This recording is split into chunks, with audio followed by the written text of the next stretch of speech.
사랑하는 우리 대전명석교 성도님들, 표대를 향해서 위에서 나를 부르시는 그 부르심을 향해 오늘도 나아갈 수 있는 거룩한 하나님의 백성들 다 될 수 있기를 간절히 소원합니다. 우리가 생각하는 것보다요, 우리가 생각보다 그렇게 합리적인 존재들이 아닙니다. 우리는 위를 바라보고 살아가야 하는데, 하늘에 계시는 우리 아버지를, 나를 부르시는 그 부르심을 향해 나아가야 하는데 위를 바라보지 못하고 늘 옆을 바라보고 삽니다. 그래서요, 늘 사람들하고 나를 비교하죠. 그런데 내가 합리적이지 못하다는 것은 무엇이냐면, 육적인 것을 비교할 때는 늘 나보다 못한 사람하고 나를 비교할까요? 아니면 나보다 더 많이 가진 사람하고 나를 비교할까요? 어떤 것 같으세요? 육적인 것을 비교할 때는 꼭 나보다 많이 가진 사람하고 나를 비교합니다. 나보다 더 학벌이 좋은 사람, 나보다 더 재산이 많은 사람, 나보다 더 재능이 많은 사람, 나보다 더 잘된 사람, 그 사람하고 나를 늘 비교를 하죠. 그런데 참 이상해요. 영적인 것을 비교할 때는요, 꼭 나보다 못한 사람하고 나를 비교를 합니다. 그래서 내가 저 사람보다는 좀 낫지. 그래도 나는 오늘 저녁 예배에는 나왔잖아. 그래도 내가 저 사람보다는 좀 낫지. 나는 그래도 새벽 예배에는 나가는 사람이거든.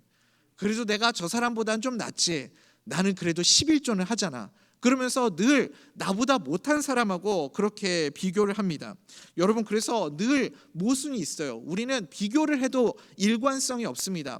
바리새인 같지 않습니까? 바리새인들이 꼭 자기를 누구하고 비교해요? 저 세리들하고 죄인들하고 비교하면서, 하나님, 그래도 나는 저들보다는 낫지 않습니까? 그래도 나는 저들보다는 좀 하나님 앞에서 정결하게 살아가고 있지 않습니까? 그러면서 우월의식을 가지고 은근히 자기들의 그 삶을 자랑하는 모습을 보지 않습니까? 그러니까 여러분, 우리가 비교를 하더라도 좀 일관성 있게 비교했으면 좋겠습니다. 특별히 영적인 것을 비교할 때는요, 나보다 못한 사람하고 비교하는 것이 아니라 적어도 하나님이 인정을 하셨던, 하나님의 인정을 받고 하나님의 기쁨이 되었던 그런 사람하고 비교해 봐야 되지 않겠습니까? 나의 믿음을 오늘 바울과 비교해 볼 수 있는 하나님의 사람들 될 수 있기를 간절히 소원합니다. 그런 사모함이 있을 때에, 바울과 나의 믿음을 비교하는 그런 마음이 있을 때, 우리도 바울을 통해서 하나님이 기뻐하시는 삶, 우리의 영적 성장을 이뤄내는 그런 복된 삶을 살아갈 수 있게 될 줄 믿습니다. 여러분, 내가 생각하는 영적 기준으로 살아가는 것이 아니라요, 하나님이 기대하는, 하나님이 나를 바라보시면서 내가 어떻게 살아가기를 원하시는지 하나님이 나를 향한 그 기대를 가지고 그 기대로 살아갈 수 있는 믿음의 사람들 되시기를 바랍니다. 하나님께서 나를 향해서 갖고 계시는 그 기대, 그것을 조금 고상한 표현으로 말하자면 그게 바로 부르심입니다. 소명입니다. 그것이 하나님이 나에게 내가 어떻게 살아가기를 원하시는 기대, 그것이 부르심이고 소명이죠. 여러분, 우리는 우리의 주인 되시는 예수 그리스도의 기대대로 살아가야 하는 인생인 줄 믿습니다. 그 부르심에 합당한 삶을 살아갈 수 있어야 되겠죠. 그런데 우리는 부르심으로 살지 않고 뭐로 살아요? 여러분, 뭐로 살아가나요? 옆 사람 쳐다보고 산다니까요. 옆 사람 쳐다보면서 부르심이 아니라 비교로 살아갑니다.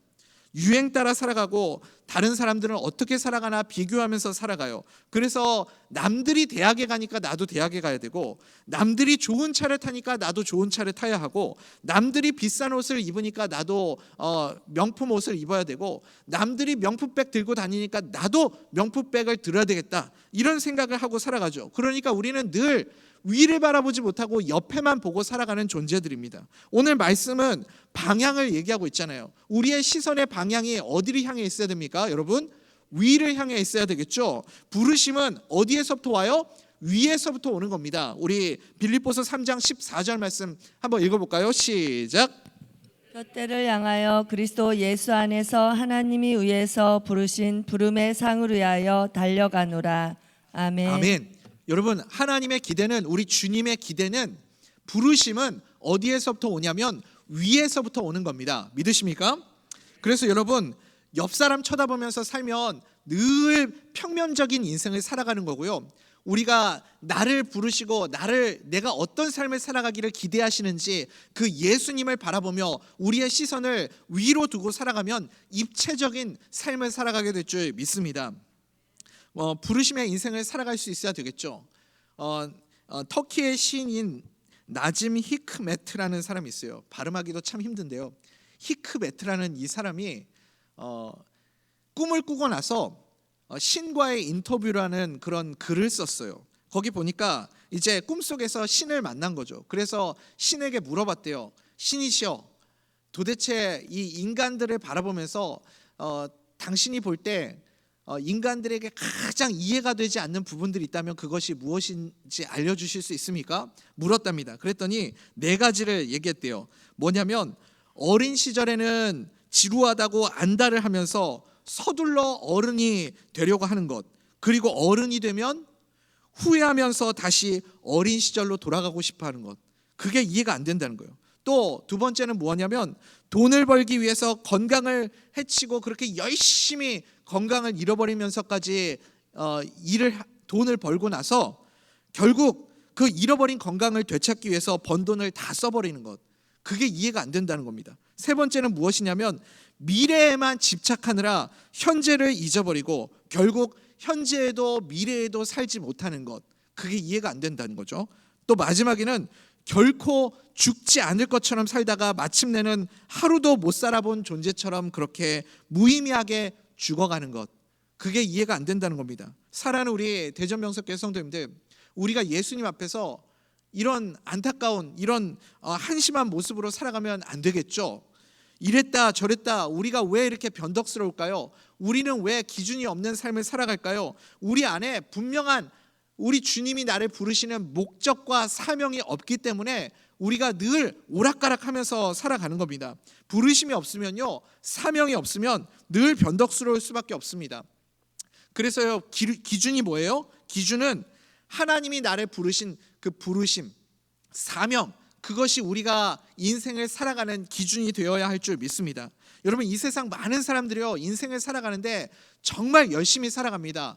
예수 모르는 자들도요, 예수 없는 자들도요, 인생을 살아갈 때는 최선을 다해서 살아갑니다. 열심히 공부해서 명문대학에 가고요, 어떻게 해서든 좋은 직장에 들어가려고 하고요, 최선을 다해서 대기업에 들어가려고 발버둥 치며 살아갑니다. 조금 더 좋은 환경, 좋은 집, 좋은 차, 좋은 배우자, 그렇게 살아가려고 애를 씁니다. 왜 그렇게 열심히 살아갈까요? 이유가 뭘까요? 이유를 물어보면 다 비슷한 이야기를 합니다.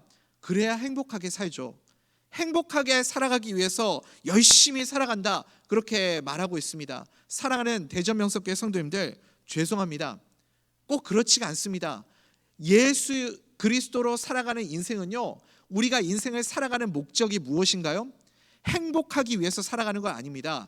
잘 먹고 잘 살기 위해서 살아가는 거 아니에요. 여러분 꼭 기억하십시오. 우리는요, 부자 되고 성공하고 출세하고 잘 먹고 잘 살기 위해서 살아가는 존재가 아니라요, 나를 부르신 부르심의 사명을 위해서 살아가는 존재인 줄 믿습니다. 그래서 우리는 나를 향하신 그 분명한 목적과 방향을 가지고 살아가는 인생입니다. 그런데 나를 부르신 그 부르심을 모르니까, 그 부르심이 없으니까 다른 것으로 내 삶의 동기부여할 것을 찾으려고 애쓰며 살아갑니다. 부르심이 없으니까 부르심에 대신해서 뭔가 나를 움직이게 만들고 동기부여하게 만드는 것들을 찾아내죠. 그것이 무엇이죠? 그것이 돈이고 그것이 명예 아닙니까? 돈을 위해서 살아갑니다. 돈 벌어서 뭘 해야 될지 분명한 목적도 모르고 그냥 죽어라 열심히 살아가는 겁니다. 많으면 좋으니까요. 죽어라 돈 벌고 죽어라 성공하고, 그러다가 여러분 진짜 죽으면 어떡하죠? 뭘 어떻게 해요? 아무것도 아닌 거죠. 다 끝나는 거죠. 그런 어리석은 인생이 되지 않기를 간절히 소원합니다. 세상에 수많은 사람들은 다 자기 욕심으로 살아가죠. 내 욕심 가지고 내가 최선을 다해서 살아봤자 결국은 나라는 한계선을 결코 넘어설 수 없습니다. 그거 가장 초라한 인생 아닙니까? 나라는 한계에 부딪혀서 그 선을 넘어가지 못하고 끝나버리는 인생, 가장 초라한 인생이죠. 그러나 부르심으로 살아가는 인생만은 영광스러운 삶을 살아가게 될 줄 믿습니다. 그러니까요, 삶의 동기부여 자체가 다른 거예요. 우리는 세상 사람들이 살아가는 목적과 완전히 다른 동기를 가지고 살아가는 존재들입니다.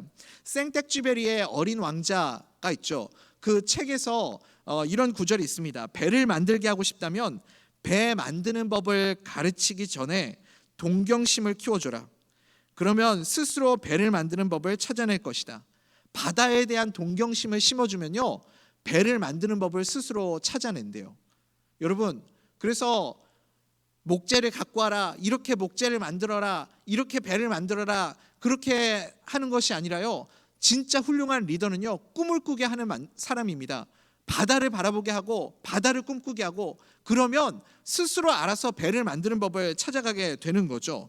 우리가 인생을 살아가는 진정한 동기부여가 바로 이것 아닙니까? 예수 그리스도가 내 안에 계시면, 예수 그리스도께서 내 안에 꿈을 주시면 우리는 그 꿈 때문에 우리의 삶 전체가 분명한 방향과 목적을 가지고 동력 있게 힘 있게 그렇게 앞을 향해서 나아가는 인생이 될 줄 믿습니다. 그래서 의욕과 기쁨과 그런 모든 열정은 어디에서부터 나오냐면 하나님이 나를 부르신 그 부르심에서부터 나오는 겁니다. 이거 지켜라 저거 지켜라 하는 건 다 율법주의잖아요. 율법 가지고는 힘 있는 인생을 살아갈 수가 없습니다. 그냥 하루하루는 어떻게 살아갈 수 있겠죠. 그렇지만 정말 힘차게 동력 있게 그렇게 나아갈 수 있으려면, 분명한 우리의 삶의 방향성이 있으려면 주님이 나를 부르신 사명이 무엇인지를 알아야 합니다. 성경이 우리에게 말씀하시는 것이 있죠. 복잡한 거 아니잖아요. 이제 내가 그리스도와 함께 십자가에 못 박혀 죽었나니 그런즉 이제는 내가 사는 것 아니고 내 안에 오직 누가 살아계신다고요? 예수 그리스도께서 사신 것이라. 여러분, 그래서 내가 살든지 죽든지 오직 예수 그리스도로만 살아가는 존재가 된 줄 믿습니다. 그 목적이 분명하면 그 다음에 내가 어떻게 인생을 살아가야 하는가, 그 세세한 내용들은 각자의 인생들에서 채워나가는 겁니다. 그러면 부르심으로 살아갈 수 있게 되는 거죠. 예수님이 나를 부르신 그 부르심의 사명, 여러분, 우리가 꿈꾸는 것들이 있지 않습니까? 대전 명성교회가 꿈꾸는 것들이 있잖아요. 우리 교회만 잘 되고 우리 교회만 부흥하고 우리 교회만 성장하는 것이 아니라 우리 대전 명성교회 때문에 이 북대전 지역에 살아가는 모든 사람들이 예수 믿고 대한민국 전체에서 복음화율이 가장 높은 도시, 그래서 이 북대전 지역에 있는 모든 교회들이 큰 숲을 이뤄내는 것처럼 함께 성장하고 함께 부흥하는 그런 은혜들을 우리가 함께 꿈꾸게 되기를 간절히 소원합니다. 그것을 위해서 하나님이 우리를 불러주신 줄 믿습니다. 그 꿈을 우리에게, 그 사명을 우리에게 주님께서 주신 줄 믿습니다. 그 부르심의 사명이 있기 때문에 우리는 부흥해야 하는 동기가 있고 우리가 성장해야 하는 분명한 이유가 있고 우리가 열심히 이렇게 열정적으로 말씀을 사모하고 예배 드려야 하는 이유가 거기에서부터 나오는 거죠. 우리를 향한 주님의 분명한 계획과 목적이 있음을 믿기 때문입니다. 여러분, 그래서 우리가 이 부르심을 위해서 살아가야 하는데요, 부르심을 방해하는 세력들이 있습니다. 부르심을 막는 것이요, 내가 나를 부르신 그 부르심의 사명으로 살아가야 하는데 그 위를 바라보지 못하게 만드는 장애물들이 있다고 성경은 말씀합니다. 그 장애물이 무엇입니까? 첫 번째는 과거에 얽매이는 것이다 말하고 있습니다. 과거에 얽매이는 것. 여러분, 과거에 얽매이지 말고 위를 향해서, 나를 부르신 그 부르심을 향해서 예수 그리스도를 바라보며 나아갈 수 있는 믿음의 사람들 될 수 있기를 간절히 소원합니다. 빌립보서 3장 13절 말씀 같이 한번 읽어볼까요? 시작. 형제들아, 나는 아직 내가 잡은 줄로 여기지 아니하고 오직 한 일, 즉 뒤에 있는 것은 잊어버리고 앞에 있는 것을 잡으려고. 아멘. 내가 사명으로 부르심으로 살아가는데 가장 큰 걸림돌이 무엇이냐면 과거를 돌아보는 겁니다. 그래서 뒤에 있는 것을 잊어버리고 사도 바울도 그렇게 고백하고 있지 않습니까? 사도행전에 보면요, 바울이 루스드라 전도를 하다가 죽을 뻔한 사건이 기록되어 있습니다. 사도행전 14장 19절이죠. 우리 같이 한번 읽어봅시다. 시작. 유대인들이 안디옥과 이고니온에서 와서 무리를 충동하니 그들이 돌로 바울을 쳐서 죽은 줄로 알고 시외로 끌어내치니라. 아멘. 나중에 디모데후서 3장에서도 바울이 이 사건을 회고하는데요, 돌에 맞아서 죽을 뻔한 그 사건이 있었습니다. 여러분 돌에 맞아 보신 적 있으십니까? 아무도 없으시죠? 돌에 맞으면 어떨 것 같아요? 엄청 아프겠죠. 아파서 죽을 것 같겠죠. 그런데 사도 바울은 돌에 맞아서 진짜 죽을 뻔한 거예요. 이렇게 하다가 진짜 죽을 수도 있겠다. 아니 내가 진짜 죽겠구나 그런 생각이 들었습니다. 그러면서 사도 바울 머릿속에 어떤 생각이 들었습니까? 어떤 생각이 들었을 것 같나요? 사도 바울이 돌에 맞아 죽어가면서요, 누가 생각났을까요? 여러분, 스데반 집사님 생각나지 않았을까요? 스데반 집사님이 돌에 맞아서 그 죽어가는 순간 그 현장에 누가 있었습니까? 사도 바울이 있었죠. 사도 바울이 스데반 집사님이 돌에 맞아서 죽어갈 때 그 모습을 지켜보고 있지 않았습니까?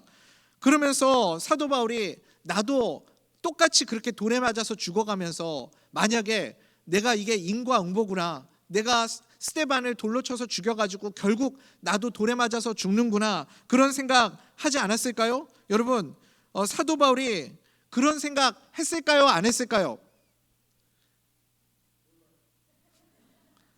잘 모르시겠어요? 저는 안 했으리라고 확신합니다. 어떻게 그렇게 알 수 있을까? 사도 바울이 자기의 그 과거에 매여 있지 않은 사람이기 때문에 그렇습니다. 여러분, 우리 정말 그런 생각 많이 할 때 있습니다. 내 과거에 얽매여서 나를 부르신 그 부르심을 바라보지 못하고 위를 바라보지 못하고 자꾸 뒤에 있는 것을 기억해서 앞으로 나아가지 못하는 모습이 많을 때가 있습니다. 특별히 우리 자녀들을 키우는 엄마들이 그런 모습들이 참 많은 것 같아요. 자녀들을 향한 죄책감이요, 자녀들을 생각할 때마다 그 죄책감 때문에 많이 힘들어하시는 모습을 보게 됩니다. 자녀가 아프면 내가 약해가지고 나 닮아서 자녀가 아픈가 이런 생각하고요, 키가 안 커도 자기 잘못이라고 생각하고 공부를 못해도 자기 잘못이라고 생각하고 늘 다 내 탓이라고 생각하는 거예요. 아닌가요? 남편 탓인가요? 엄마들은요, 그때 내가 그걸 못해줘가지고 우리 자녀가 지금 이렇게 힘들어하나, 이런 어려운가, 이런 문제가 있나, 늘 죄책감을 가지고 자녀들을 생각합니다. 이런 쓸데없는 죄책감을 가지고 있어요. 이런 모습이 과거에 묶여있는 모습입니다. 여러분, 왜 예수님이 십자가 지셨습니까? 왜 예수 그리스도께서 이 땅에 오셔서 우리를 대신해서 십자가에 달려서 피 흘려 죽어주셨죠? 우리의 대속자로 우리를 구원해 주시기 위해서, 우리의 모든 과거를 도말하시고 우리에게 진정한 자유를 주시기 위해서 이 땅에 오신 줄 믿습니다. 그래서 예수 그리스도께서 십자가에 달려서 죽으심으로 우리의 죄가 주홍과 같이 붉을지라도 예수 그리스도의 보혈의 피로 인해서 눈과 같이 희게 변화된 줄 믿습니다. 하나님께서도요, 우리의 죄가 동에서 서로 먼 것 같이 그렇게 하나님께서 우리의 죄를 다시는 기억하지 않으시겠다 말씀하셨잖아요. 그런데 우리는 여전히 내 과거를 잊지 못하고 내 과거에 매여서 죄책감 속에 빠져서 하나님은 내 과거를 다 잊으시겠다 그렇게 약속해 주셨는데 나는 거기에 머물러 있으면서 부르심을 향해 나아가지는 못하는 겁니다. 위를 바라보지 못하고 계속 뒤를 바라보고 살아가는 거죠. 여러분, 성경을 한번 보십시오. 사도 바울이 자기가 스데반 집사 죽이는데 동참했다는 것 때문에 이거 갖고 죄책감에 빠졌다, 내가 너무너무 괴로워했다, 힘들어했다, 이런 말씀 읽어보신 적 있으십니까? 없죠. 딱 한 번 자기의 그 과거에 대해서 언급하는 내용이 있는데 죄책감으로 후회하는 마음, 그 표현이 아닙니다. 오히려 내가 그런 죄인 중에 괴수였고 오히려 내가 스데반 집사를 돌로 쳐 죽였던 그 용서받지 못할 죄인이었는데 하나님께서 나를 부르셔서 사명을 주시고 이 감당치 못할 복음 전도하는 사명으로 살아가게 하여 주시니 이것이 나에게 얼마나 큰 은혜인가, 이것이 나에게 얼마나 큰 축복인가, 그것을 사도 바울이 감격 속에서 고백하고 있는 모습을 보게 됩니다. 디모데전서 1장 12절 13절이죠. 우리 같이 한번 읽어볼까요? 시작. 나를 능하게 하신 그리스도 예수 우리 주께 내가 감사함은 나를 충성되이 여겨 내게 직분을 맡기심이니 내가 전에는 비방자요 박해자요 폭행자였으나 도리어 긍휼을 입은 것은 내가 믿지 아니할 때에 알지 못하고 행하였음이라. 아멘. 여러분, 바울에게서 죄책감이 느껴지시나요? 전혀 아니죠. 사도 바울은 과거에 매여 있는 사람이 아닙니다. 내가 비록 과거에는 정말 천일공로할 죽일 놈이었지만, 나쁜 사람이었지만 주님께서 나에게 은혜를 주시고 내가 감당 못할 이 직분을 주셔서 이 사명을 감당할 수 있도록 함께하여 주셨다. 사도 바울이 고백하고 있지 않습니까? 그래서 나는 늘 감사하고 나는 늘 은혜가 넘친다. 사도 바울이 고백하고 있습니다. 그의 과거를 돌아보면요, 오히려 감사가 나오고 오히려 기쁨이 나오고 오히려 거기에서 은혜가 넘쳐나는 모습을 우리가 보게 됩니다. 죄책감에 사로잡혀 있는 모습은 찾아볼 수가 없어요. 사랑하는 우리 대전명석교회 성도님들, 이것이 위에서 나를 부르시는 그 부르심을 향해 살아가는 인생인 줄 믿습니다. 여러분, 자꾸만 여러분들 스스로가 상처라고 말하고 트라우마라고 말하고 그러면서 주변에 있는 분들에게 나는 너무 상처가 커서, 나는 너무 그 트라우마가 깊어서 앞으로 나아갈 수 없다, 나는 이 사명 감당할 수 없다, 그렇게 말씀하시는 분들 계시죠? 여러분, 죄송하지만 그렇지만 이런 모습은 아직도 내가 십자가를 통과하지 못한 모습입니다. 내가 정말 예수 그리스도의 그 보혈의 십자가를 통과했다면, 그렇다면 나는 더 이상 과거에 매여 있는 사람이 되어서는 안 됩니다. 뒤에 있는 것은 잊어버리고 앞에 있는 것을 잡으려고 나를 부르신, 위에서 나를 부르신 그 표대를 향해 달려나갈 수 있는 믿음의 사람도 될 수 있기를 간절히 소원합니다. 예수님께서 그것 때문에, 나 때문에 그 모진 고통을 다 당하시고 우리를 건져주셨고, 또 그 십자가의 공로의 은혜로 우리를 충성되는 일꾼으로 삼아주셨습니다. 여러분 믿으십니까? 그래서 다시는 그 과거에 매이지 마시라고요. 다시는 과거의 트라우마 때문에, 여러분 그 상처 때문에 계속해서 뒤를 돌아보지 마시라고요. 내 트라우마가 생각날 때, 상처가 다시 떠올리려고 할 때 여러분 믿음으로 선포하십시오. 악한 영아 물러가라 선포하십시오.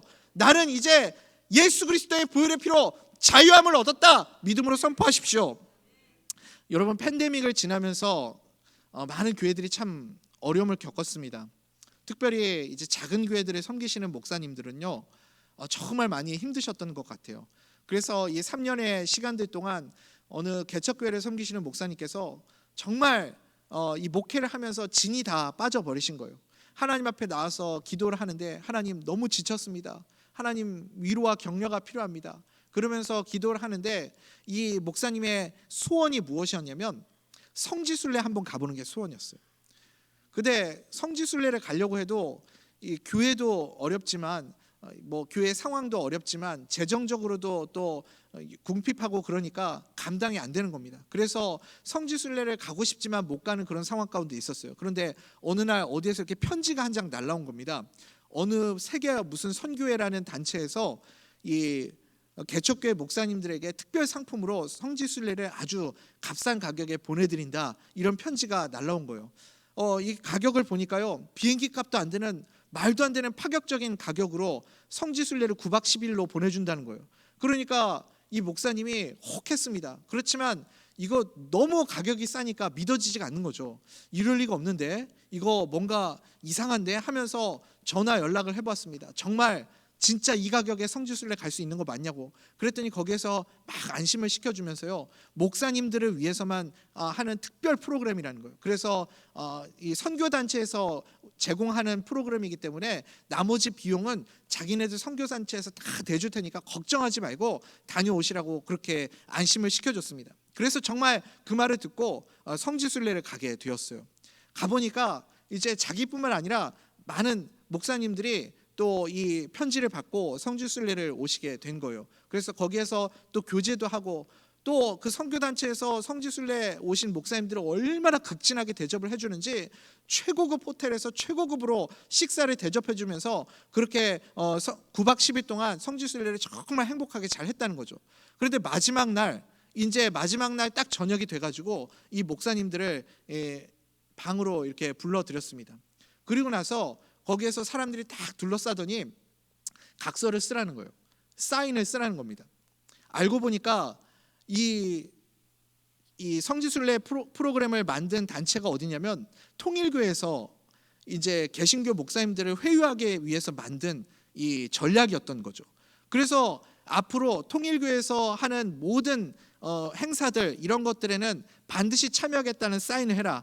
그렇지 않으면 이 위약금 다 몰아내고 이거보다 더 많은 금액 내고, 그리고 당신 이거 다 토해내기 전까지는 못 돌아간다. 그리고 만약에 행사에 참여하지 않으면 지금 여기에 통일교 행사에 당신이 참여했다는 거 당신 교단과 노예와 이런 데 다 편지 뿌려가지고 앞으로 목회 못하게 만들어버리겠다. 그렇게 겁을 잔뜩 준 겁니다.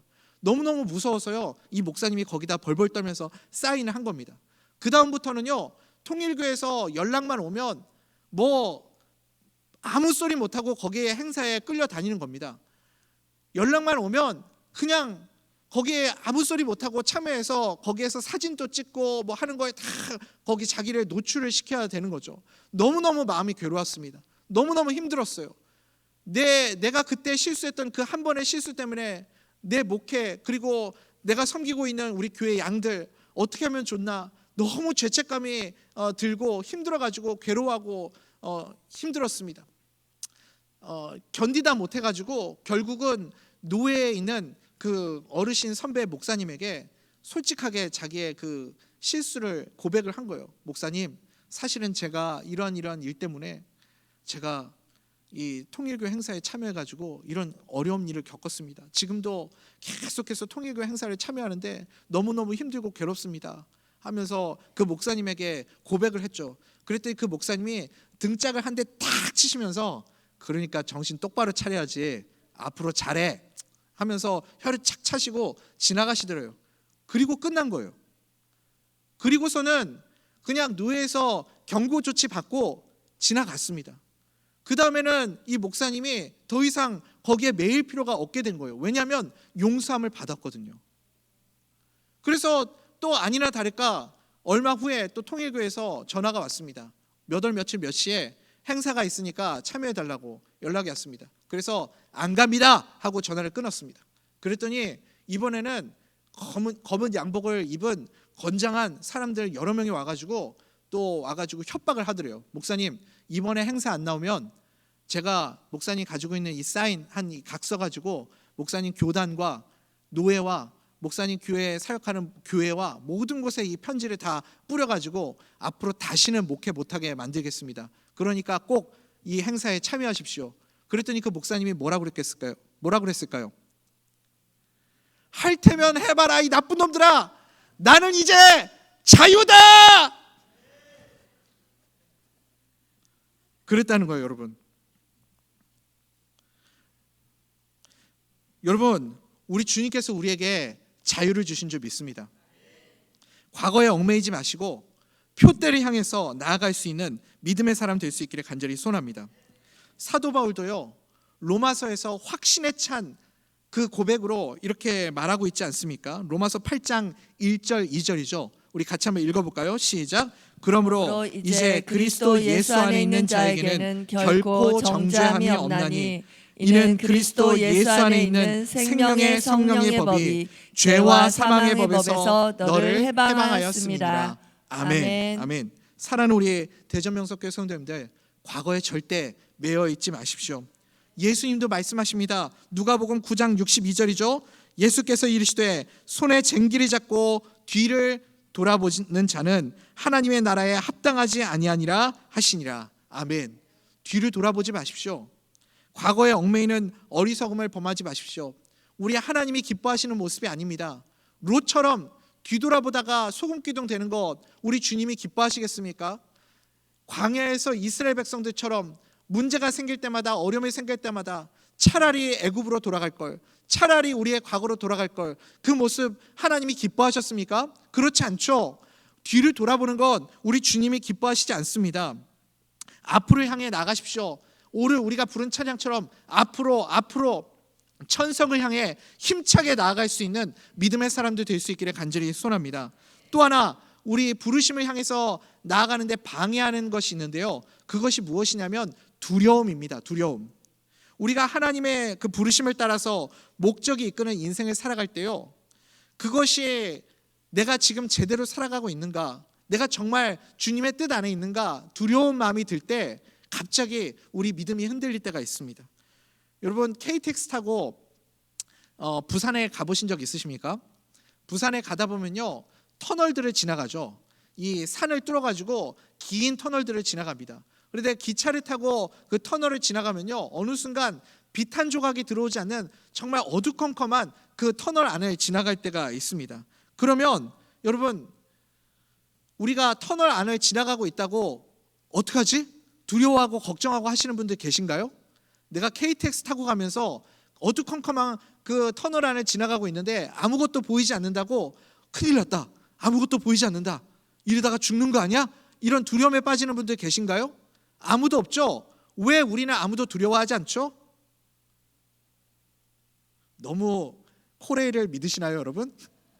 그게 아니고 내가 레일 위를, 선로 위를 달리고 있다라는 분명한 확신이 있기 때문에 그렇죠. 여러분, 우리가 말씀이라는 선로 위를, 나를 부르신 그 부르심의 사명이라는 선로 위를 달리고 있으면요, 때로는 내 인생의 길이 보이지 않아도, 때로는 내 인생이 캄캄해져도 내가 지금 제대로 가고 있나? 내가 지금 내 인생 제대로 가고 있나? 그런 생각이 들더라도 여러분 두려워하지 않을 수 있습니다. 말씀 위에 우리가 살아가고 있으면요, 우리는 두려움에 빠지지 않게 될 줄 믿습니다. 그러니까 우리가 확인해야 될 건 딱 한 가지겠죠. 내가 지금 그 말씀의 선로 위를 달리고 있는가? 나는 나를 부르신 그 부르심의 사명으로 살아가고 있는 존재인가? 그것만 확인하면 되는 겁니다. 그러면 두려움에 빠질 일이 없습니다. 마귀가 자꾸 우리에게 착시 효과를 줘요. 마귀는 우리의 시야를 자꾸 흐리게 만듭니다. 그래서 사도 바울도 우리에게 하는 그 격려의 말씀이 있지 않습니까? 디모데후서 1장 7절이죠. 우리 같이 한번 힘차게 읽어봅시다. 시작. 하나님이 우리에게 주신 것은 두려워하는 마음이 아니요 오직 능력과 사랑과 절제하는 마음이니. 아멘. 아멘. 아멘. 두려워하는 마음이 아니고 능력이죠. 능력. 그래서 사도행전 1장 8절의 말씀처럼 오직 성령이 너희에게 임하시면 너희가 권능을 받고 할 때 그 능력. 그래서 우리가 성령의 권능을 받고 예수 그리스도의 레일 위를 달려가고 있으면요, 우리는 두려워하지 않게 될 줄 믿습니다.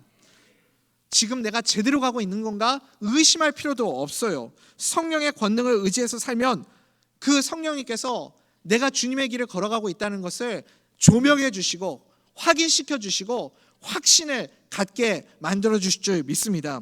그리고 두려워하는 마음이 아니라 능력과 사랑하는 마음이죠. 사랑이 있어요. 여러분, 사랑이 뭐죠? 예수 그리스도께서 나를 사랑하세요. 믿으십니까? 나를 너무너무 사랑하셔서 나의 호위 무사가 되어주신다고요. 천군 천사를 보내주셔서 나를 지켜주신다고요. 나를 불쌍히 여기시고 나를 위해서 일해 주시는 줄 믿습니다. 우리는 주님이 나를 사용하시는 주님의 도구일 뿐이죠. 그러니까 두려워할 필요가 없습니다. 사명으로 살아가면 주님께서 우리의 삶을 반드시 책임져 주실 줄 믿습니다. 사명으로 살아가는 자는요, 그래서 주님께서 지켜주시고 능력도 주세요. 사명으로 살아갈 수 있는 능력도 주십니다. 사랑하는 우리 대전명석교회 성도님들, 이제 말씀 맺겠습니다. 우리는 행복을 위해서 살아가는 존재가 아닙니다. 우리는 잘 먹고 잘 살기 위해서 살아가는 존재도 아닙니다. 우리가 이 땅을 살아가는 이유는 무엇입니까? 위에서 나를 부르신 그 부르심의 사명을 위해서 살아가는 존재들인 줄 믿습니다. 이것이 내가 인생을 열심히 살아가야 하는 이유가 되는 것이고요, 최선을 다해서 살아가야 하는 동기부여가 되는 겁니다. 내가 위에서 나를 부르신 그 부르심을 향해서 나아가지 못하게 만드는 장애물이 두 가지 있다고 그랬죠. 뭐가 있습니까? 과거를 돌아보지 마십시오. 뒤에 있는 것은 잊어버리고 오직 한 일, 앞에 있는 것을 잡으려고 표대를 향해서, 앞을 향해서, 위를 향해서 달려나갈 수 있는 믿음의 사람들 될 수 있기를 간절히 소원합니다. 마귀에게 속지 마세요. 이미 여러분은 자유입니다. 이미 여러분들은 자유를 얻은 줄 믿습니다. 과거에 얽매이지 마시고 앞을 향해서 나아갈 수 있기를 간절히 소원합니다. 두 번째는 무엇이죠? 두려워하지 마십시오.